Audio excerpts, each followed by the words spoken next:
राम राम मित्रों, ये अरण्यकांड वाल्मीकि रामायण का 16वां सर्ग है। इसमें कुछ ऐसे वैज्ञानिक तथ्यों का जिक्र आया है जिसको जानना आपके लिए आवश्यक होगा। देखिए, प्राचीन काल में चीज़ों को लिखने का एक परसेप्शन करने का तरीका अलग था, लेकिन जो साइंटिफिक फैक्ट्स हैं अगर वो करेक्ट होते हैं तो हमको ये मानना पड़ेगा कि उनको इन चीज़ों की नॉलेज थी, इन चीज़ों के बारे में पता था।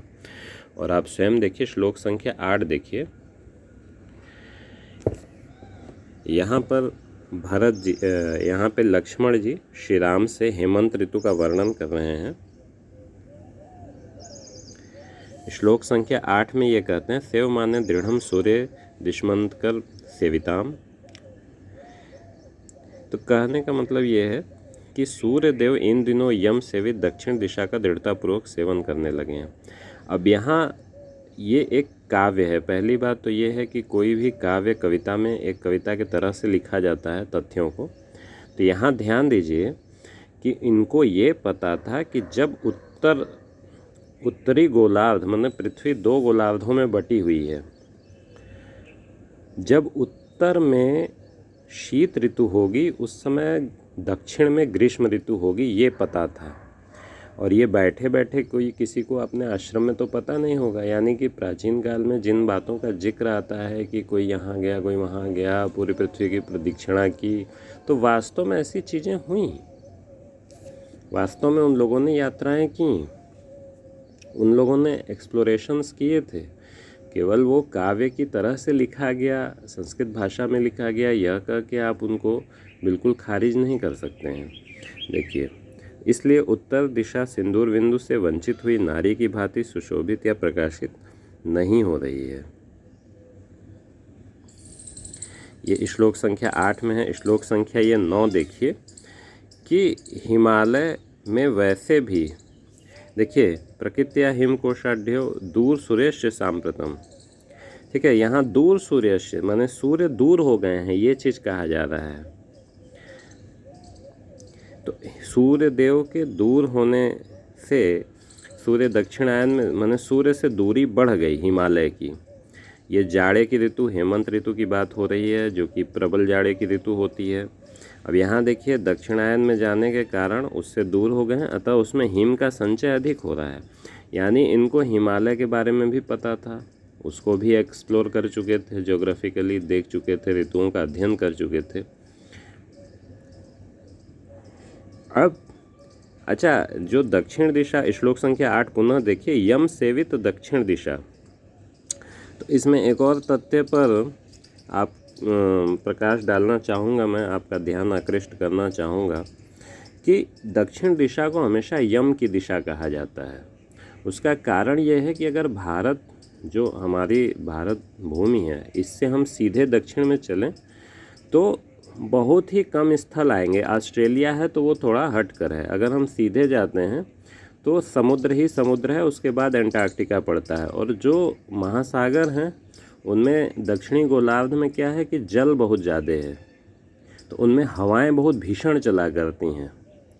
आपने पढ़ा भी होगा, सुना होगा, रोरिंग 40s, ठीक है, स्क्रीमिंग 50s, इस तरह की चीज़ें हैं। वहाँ पे वो हवाएं हैं कि वो 40वें अक्षांश पे इतनी तेज़ चलती हैं कि वो दहाड़ती हुई सी प्रतीत होती हैं। 50वें अक्षांश पे और इतनी तेज़ चलती हैं कि हवाओं में एक चिल्लाने की आवाज़ आती है। तो ये प्राचीन काल में, अब आज से 10,000 साल पहले की अगर हम बात करें तो उस समय कोई गया होगा तो उसको तो यही लगा होगा ना कि यम की दिशा है। यम का मतलब कि वहाँ से लौट कर आना बहुत मुश्किल है। इसीलिए दक्षिण गोलार्ध का वर्णन यम के दिशा के रूप में किया गया है। तो ये यहाँ पे एक बहुत बड़ा एक वैज्ञानिक तथ्य है, और ये जाने कि ये कोरी कल्पना नहीं कह सकते हैं प्राचीन काव्यों को आप। अब देखिए, कोई चीज़ आपको जानना है तो थोड़ा उसमें गहराई में जाना पड़ेगा। जिन ढूंढे तिन पाइयाँ गहरे पानी पैठ। तो गहराई में उतरिए, सारी चीज़ें मिलती हैं। और अब एक बहुत बड़ी चीज़ ये है कि पुष्पक विमान उड़ता कैसे था, तो इसको लेके सदा से अज्ञानी लोगों ने मजाक बनाया इस रामायण काव्य का। लेकिन उसको गहराई से उन्होंने श्लोकों को पढ़ा नहीं।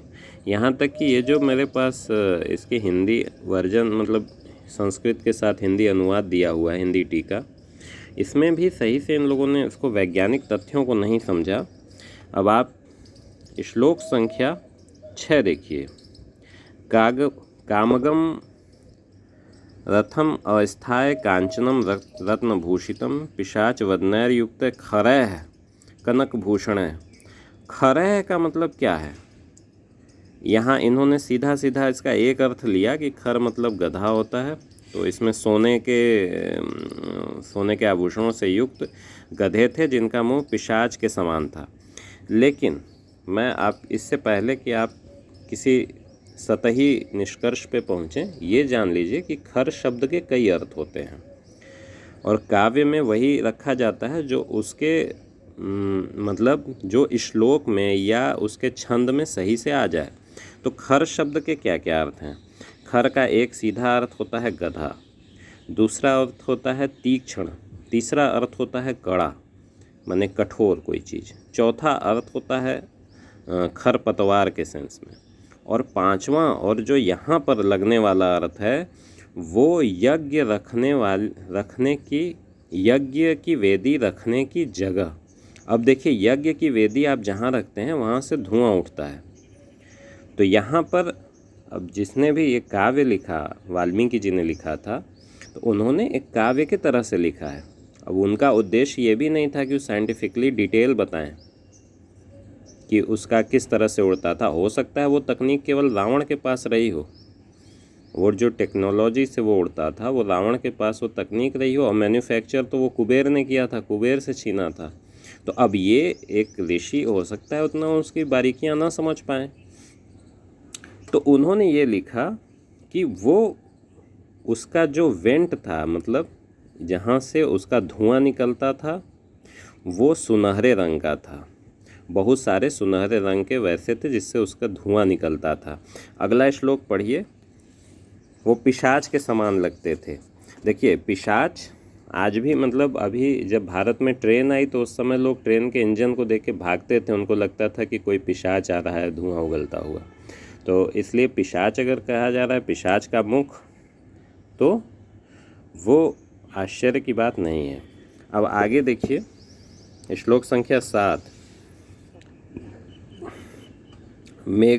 मेघ प्रतिम आदाने स तेन धन दानुज। तो इसका मतलब ये है कि यह रथ मेघ गर्जना के साथ समान गंभीर घर घर ध्वनि फैलाता हुआ चलता था। अब ये बताइए कि कोई भी एरोप्लेन हो या कोई भी इस तरह का कोई भी आकाश में उड़ने वाली, जो आज भी हम प्लेन बनाते हैं या उस तरह के इंजन बनाते हैं, तो वो घर घर की आवाज़ करते हुए जैसे बादल गड़गड़ा रहे हों, तो वो उस तरह की आवाज़ करते हुए चलता है। ठीक है, ये श्लोक संख्या 7 आप देखिए। अभी अगला देखेंगे और क्लियर होगा। मैं आपको सर्ग भी दिखा देता हूँ। ये अरण्य कांड का 25वां सर्ग है, 35वां सर्ग है, पंचत्रिशः सर्ग। ठीक है, अब यहाँ देखिए श्लोक संख्या 10। कामगम रथम अस्थाय शुशुभे राक्षसाधिपः।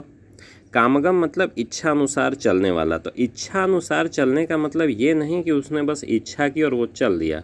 इसका अर्थ यहाँ पर ये है कि वो जहाँ चाहता था वहाँ चला जाता था, जहाँ उसकी इच्छा होती थी वो वहाँ चला जाता था।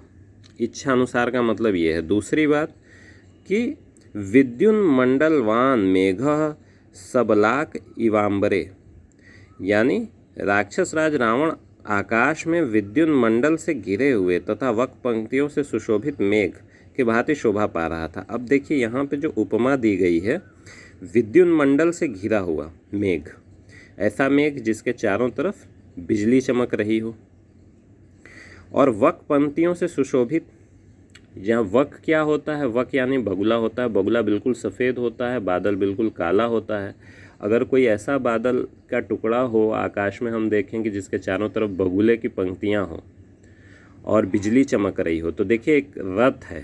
अब आप अपने दिमाग के घोड़े दौड़ाइए, अब देखिए कि वो रथ का मतलब कि वही अंतरिक्ष वही एक इस एयरक्राफ्ट है, और उसमें जो वक जिनको कहा जा रहा है वो लाइटें चमक रही हैं, उसकी बिजली और लाइटें चमक रही हैं और धुआं निकल रहा है जो पिशाच के समान दिख रहा है। खरह का मतलब यहाँ पे यज्ञ की वेदी रखने का स्थान है जहाँ से लगातार धुआं निकलता है। तो ये 3 श्लोकों से आप समझ सकते हैं, ठीक है। और बाकी चूँकि ये किसी विज्ञान की जानकारी के लिए नहीं लिखा गया था, रामायण श्री राम के जीवन का चरित्र है और मूलतः नैतिक शिक्षा देने के लिए लिखा गया था, तो इसको बिल्कुल कोरी कल्पना करके खारिज नहीं किया जा सकता। इसमें बहुत सारे वैज्ञानिक तथ्य छिपे हुए हैं। आज के लिए इतना ही। वीडियो देखने के लिए धन्यवाद।